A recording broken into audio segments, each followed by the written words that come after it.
how's it going? My name is Hocus and welcome back to another episode in the RambleCraft Survival Multiplayer Series. We are kicking things off today down in the Bunker Club because we're going to be doing some work here. We are going to be setting up the very first challenge for the Ramblers to take part in, or anybody that's joined the Bunker Club at least. They're going to be able to join in with this challenge, and there are going to be prizes and rewards involved, as I promised. So that is going to be interesting. We are also today going to be heading over to the server's winter village, and I just want to give a quick shout out to both Beastly and Endavar. Those guys have been putting in work for this to be a possibility. So first of all, Beastly went ahead and actually started the process of building this village, and he's laid down some foundations for us to work with, which is awesome. I give that a huge thumbs up. Something else I give a huge thumbs up to is Endavar and his endless work. And I say endless work because you'll see the size of this thing once we ride it. He is putting some massive amount of time into building a tunnel that leads from the nether portal somewhere around this area over to that farm. The farm? It's not a farm. Over to the winter village. And like I say, once you see the size of this thing, you'll realize the grind that he's put in. But before we do begin today, I'm going to take us over to the cow barn. And the reason for our quick trip over to the cow barn is because someone was mightily hungry. And they took up about half of our inventory when it comes to steaks. And you know what that means? That means 4 diamonds for myself, which brings us up to a total of 10. And 4 diamonds for my good friend Chase.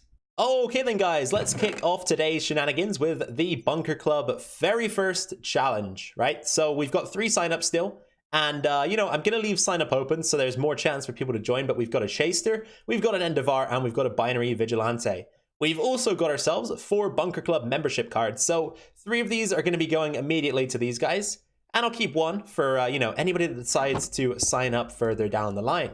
So what we're going to be doing with the membership cards is I'm going to be dropping off a barrel at each of the 3 guys' bases, and we're going to be putting down a sign, and that sign will say welcome to the Bunker Club. On the inside of the barrel they will find a Bunker Club membership card, and this is important for them to keep because further down the line we're going to be building something that will actually require them to use this. So if you're watching this guys, make sure to hang on to this, and if you lose it, let me know. I can give you another one. Now, I'm going to be doing something similar for both Binary and for Endavar, but I won't show those on camera because you guys already know the deal. So that has been taken care of. All 3 of the signer-uppers, is that how you say it? All 3 of the Ramblers that have signed up so far have got their membership cards somewhere around their base. Hopefully they can find them. If not, I will obviously give them an indication as to where they can be found. But to begin with the very first challenge of the Bunker Club. So what we've got is a book and quill. I've also got myself another lectern. We're going to be setting up another station for the Ramblers that have signed up to read. And the first one, like I say, it's going to be a challenge, but it's going to be a very, very simple one. Or simple in terms of the way it works. So what we're going to do is we're going to write out a little bit of a... What do you call them? I've completely forgot the word. A riddle, that's the word. We're going to write out a little riddle for the Ramblers to try and decipher, and the riddle is going to lead to an item that they need to bring back here to the Bunker Club. And once they've brought the item back, they are going to receive, firstly, a reward for participating. So even if you get it wrong, you get something for free, basically. And they are also going to receive a final reward if they get the item correct. So let's get down to business. Here it is, guys. Challenge / task, challenge or task, whatever you want to call it, number 1. So if we look into the book, the instructions are here. I'll let you guys read those for yourselves. But the riddle is black and square, procurers beware, for I am attached to a body of bones. Now, I personally think this one's quite easy. I was going for something simple to kick us off. So what the guys have to do is they have to come down here, read this, and then go find whatever item I'm asking for in the riddle. But like I say, I think they'll be able to get this one. So hopefully they come down and read this. And then what I'm going to do now is I'm going to build something very similar to this, but right here, so that we can have ourselves a submissions chest. I'm doing air quotes right now. Quick side note before we build the submissions chest, I've actually added this in because I realized there'd be no way to actually determine who bought the right item and who didn't, unless everybody bought the right item, of course, which probably will happen for the first one, but it says, please rename the item to your username before submitting. I think that'll allow us to determine who gets the prize and who doesn't. Got my profits in hand from the cow barn, and I'm telling you guys, I've got to do some shopping here in Endavar's redstone shop because this guy's got some awesome prices. So 16 for 1 diamond, I will be snagging 16 of those. 32 for 1 diamond, oh boy, I am taking 32 of those. I also need some droppers. Wow, 32 for a diamond, you bet I'm going to be buying some of those. Now, is there anything else I need? Oh, I'll probably need some of these. that 1 diamond? It is. Lovely. I love that. Endavar, I love that. Now, is there anything else I need? I think that should be it, actually. So, got everything to build our submissions chest. Let's take a look at the submissions chest then. And it's a pretty similar setup to the sign-up chest over here. So, you put something in, you get something in return. Like I mentioned, we're going to be giving out a sort of participation reward. So, whether or not you get the answer right to the riddle, you will get something in return. So, let's say, for example, I thought it was an oak sign. It's definitely not an oak sign. There's a hint for anybody watching that might take part. But let's say, for example, I was a dummy and I thought it was an oak sign. Item goes in the chest and we get our participation reward. Now, this is a Bunker Club coin. You might be wondering, Hocus, what on earth can we buy with a Bunker Club coin? Well, that is a great question. And in a few episodes' time, I'm probably going to head up to the shopping district, set up a store for the Ramblers that are involved in the Bunker Club to shop in, and they can use these Bunker Club coins to purchase exclusive items and just other general wares that I might decide to sell over there. So I think this is a great start for them, and it gives a good incentive to join in even if they don't know the answer, because they will get freebies. But like I say, this will continue to develop over time. Hopefully the fact that they've got their membership cards will, you know, make them want to come over here and check just to see if anything else is going on. Or they might even see this video and come on over. If you are watching, guys, make sure to head on over and partake. I am going to be accepting submissions for probably a week or two again, and then we'll open up challenge number 2, and there is something else that we are going to be delving into before that begins as well, because I want to have a special way to dish out prizes. So stay tuned for that. Now we are going to be heading over to the Winter Village, because we're going to be doing something over there today as well, taking part in Beastly's new project, I guess. So I'll see you guys over at the ice road. Now I'm kind of terrified to go back through the portal, because last time I came through it on the other side, I was being pursued by 3 angry gentlemen and their pet pig. Oh, looks like they're still here. No. And I think this actually is the ice road. So what we'll do is we'll click for a boat and we'll just hop on and ride, because I do not want to wait around to see what those guys are going to do to me. Well, hang on a second. Oh, this is really difficult to navigate. Oh, okay. So this stops off here. I believe that is Chase and I's portal. So thank you to whoever made a little stop off for us. I appreciate that. Where else is this going to lead? So that's somebody else's portal right there. And this is the tunnel that I was mentioning that Endavar began construction on. This thing is monumental, to say the least, right? This guy's got some work ahead of him. Oh boy.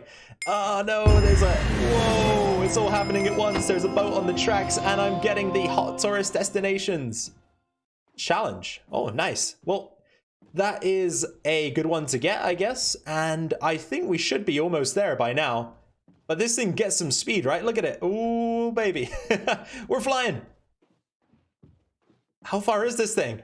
Oh, here is the end. And oh dear. So cool thing is you pop off and it automatically puts your boat into the dropper, which is very, very nice. Now, I hear a wandering trader, I think. Oh, hello. Yep, there he is. Hey, guy. I don't know if you're supposed to be here, but I'm going to go through this portal. And another one, subspace bubble, that brings us over to this wonderful place. Look at this. Oh, wow. Beastly's done an outrageous job with this. This is so cool. He's hit the atmosphere right on the head. Welcome to Mysticville. Look at this. Isn't this great? Isn't this great? We've got some little houses over here. We've got some, we got a snow golem just chilling in the garden. I don't know if there's anything on the inside of these. I'm assuming that he's left them open and hollow for the time being, but this is amazing. Yeah, like I say, Beastly, he's got the atmosphere perfect here. Look at the candy canes, the tree, the Christmas tree. This is awesome. I love this. So I have got plans for something that I want to do over here, but it is going to involve some level of material grinding. What have we got over here? Okay, Beastly one. So I guess he's going to be building something here. I don't know where I'm going to build just yet. I will pick an appropriate location. I'm going to go grab some items though, and I will bring them back over here because like I say, there is going to be some building involved. And we're going to set something up because I love this and I really, really want to contribute to it in a good way. You know, I want to make sure that our build is something that fits in and something that looks good because Beastly has done an awesome job so far. So guys, I will be right back in just a moment. Future bridge. Interesting. Okay then guys, I'm back over at the winter village, and this time it's daytime, but it looks equally as beautiful as it did in the night. So for my project, I have got the following items. Some of this you can probably ignore, i.e. these two things, but from the rest of it, can you guess what I am about to build? There's a lot of white involved, there's some orange involved, there might be some black involved also. I'm sure you guys maybe are getting a slight picture, but what we need to do is firstly pick a spot. I think I've picked my spot.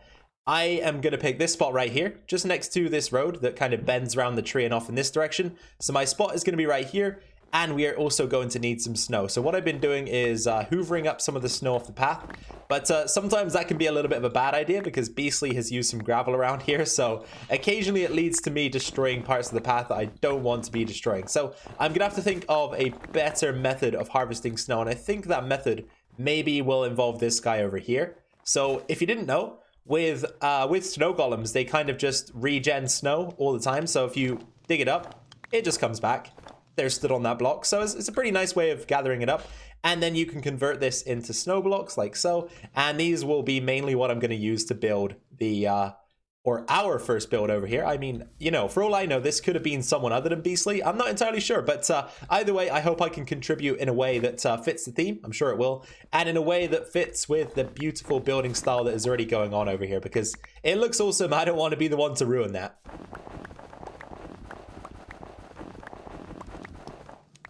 I had a couple of ideas heading into this. First of all, I was thinking maybe spheres, but obviously spheres are kind of difficult to build in Minecraft because it's also blocky and square. So what I'm going to try to do is build a, I guess it's to scale, but also scaled down version of a snow golem. Well, it is to scale. Yeah, it's to scale. But if you're going to build this fully to scale and have it a block equals 1 pixel, you'd have this be 12 wide. But I've gone for a 6x6 and a 4x4 and a 6x6. So this is about half of what a real snow golem would be in terms of size, if you understand the way I'm putting that. I'm not entirely sure how this is going to turn out. If it doesn't turn out great, then maybe we will switch it up. But you can see we've got the 3 portions of the golem itself. So we've got the main body, the neck / upper body, I guess, and then the head, which will be the pumpkin style head. I've got a few more of those to fill in the gaps. We've also got a bunch of other blocks to mix into it. So I've got some diorite here with me, some white wool, I've got some orange wool, some bone blocks, you know, things to mix it up. And then we will also be looking to put in some buttons and some arms. Also some facial features as well, if we can fit those in. But obviously with things like this, it can be tough because of the limited space we've got to work with when it comes to detail. So I'll see what I can do. But perhaps maybe we will just leave the face blank and have kind of like a faceless snowman, I guess. Might look kind of creepy, but we'll try our best to make it look otherwise. Anyway, I'm going to continue with it. We'll see what we can do, and I will just bring you guys in for the finished product, I suppose. So you know what, guys? I don't know why in the last clip I said I'd bring you in for the finished product, because I always had plans to bring you in midway through and do some updates. I think that's a better way to build so that you guys can see the sort of process I go through. So firstly, I have filled in the bottom half of the golem. And I've also added some detail using diorite and white wool, because if you take a look at the golem's texture, it actually has darker portions towards the bottom of both of these sections. So that's why I threw in some different colors just to add that detail that I think is required to make this build look a little bit better than what would otherwise be a blocky looking fellow, I guess. So I've done that. Now together we're going to place some buttons. So I think, what did he have on here? About 3 maybe? I think we should probably do 2. And then maybe 1 more at the top part of the body just to compensate. So I'm going to begin with a black and a gray. Shall I leave them? I think I'm going to stick them out, you know, just to add a little bit of depth to the build. And then above that, we're going to go with, should we go here? Or shall I go, hang on, let's see what this is going to look like. I don't know if that's working right now. Let's maybe try actually indent them into the build itself. That might be a little bit of a better option here. So we take out these 2 snow blocks and go like that instead. Yeah, I think that'll work better. All right, let's take these back out. And I think, like I say, we'll go up the top there. It doesn't work out perfectly, but due to the dimensions of the build, I think we're going to have to, again, like I say, make a few compensations here and there. So we'll go with some gray and some light gray, like so. And let's just take a couple steps back and see what the build is looking like. Okay, it's not too bad so far. And I'm also thinking about adding a layer of white carpet up there to prevent spawns. So that might help us out with the buttons a little bit. And then what we'll do is we'll come up to that middle partition of the body. And we will again go with some more buttons. So we have the 2 wide gap. We'll go right here. And this time we'll go with maybe some black and then some light gray. I think that might do the trick. And then again, we'll take one more quick look together before I move on to the head, which could be quite difficult because of the lack of space for detail. Okay, that doesn't look too terrible. I would say that's not too bad. Let's stick that carpet up there and see what that looks like. I'm thinking, guys, we got this just about right. Somehow this dude, he managed to spawn on the head, and the llamas, I believe, spawned down here or fell. I don't know.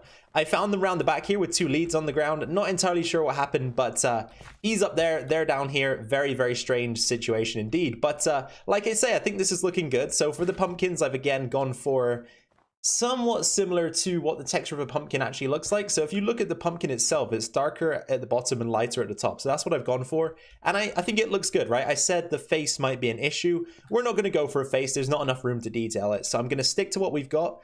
I'm going to carpet over the top to prevent spawns.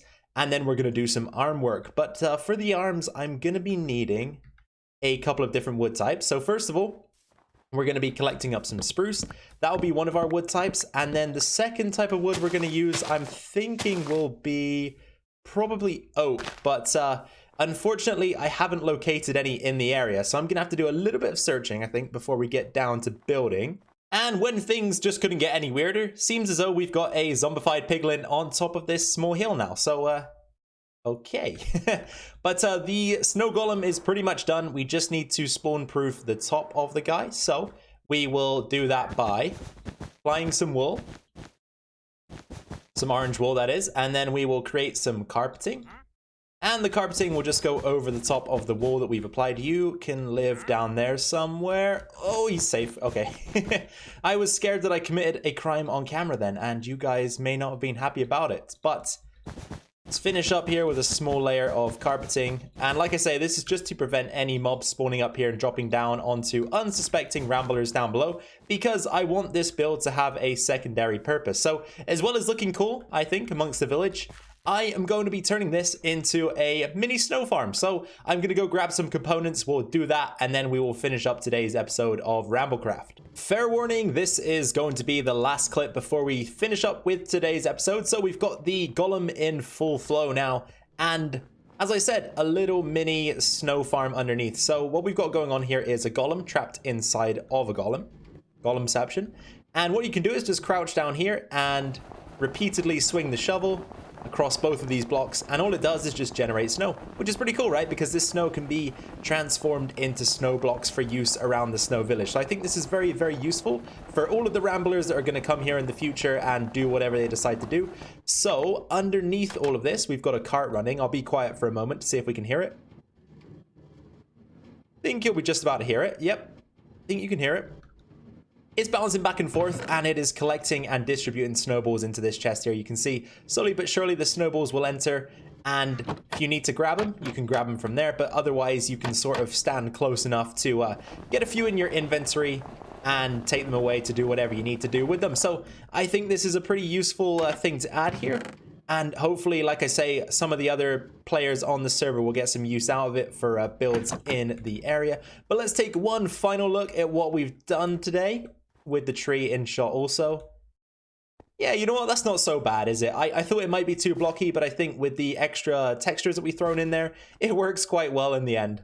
Alright then, guys, welcome back to episode 12 of the RambleCraft series for the last time for today. I hope you had fun with this one. Once again, I did. I had great fun, and this village is going to turn into something awesome. I am positive of that. Beastly has made a great start. Whoever did that little village in the back over there has also made a great start. But I think overall, we're just going to keep adding houses, adding, you know, Christmassy themed things, winter themed things, and just keep slowly growing this place as a sort of festive tribute to the time of the year that we find ourselves in at the moment. moment. So if you guys did enjoy this video, please be sure to drop a like down below. That would be much appreciated. Any questions, suggestions, comments, or feedback should be left down below in the comment section, and I'll be sure to respond to as many of those as I possibly can. And finally, if you're new around here, then first of all, welcome. My name's Hocus. I hope you enjoyed your stay on the channel today. Please consider subscribing to stay tuned to this series. I've also got a single player LP series which might be worth checking out if you love the Minecraft like I do. Definitely go check it out. And that's pretty much it, right guys? So without further ado, let's close up for today. That is all from me, folks. I will see you in the next one. Bye for now.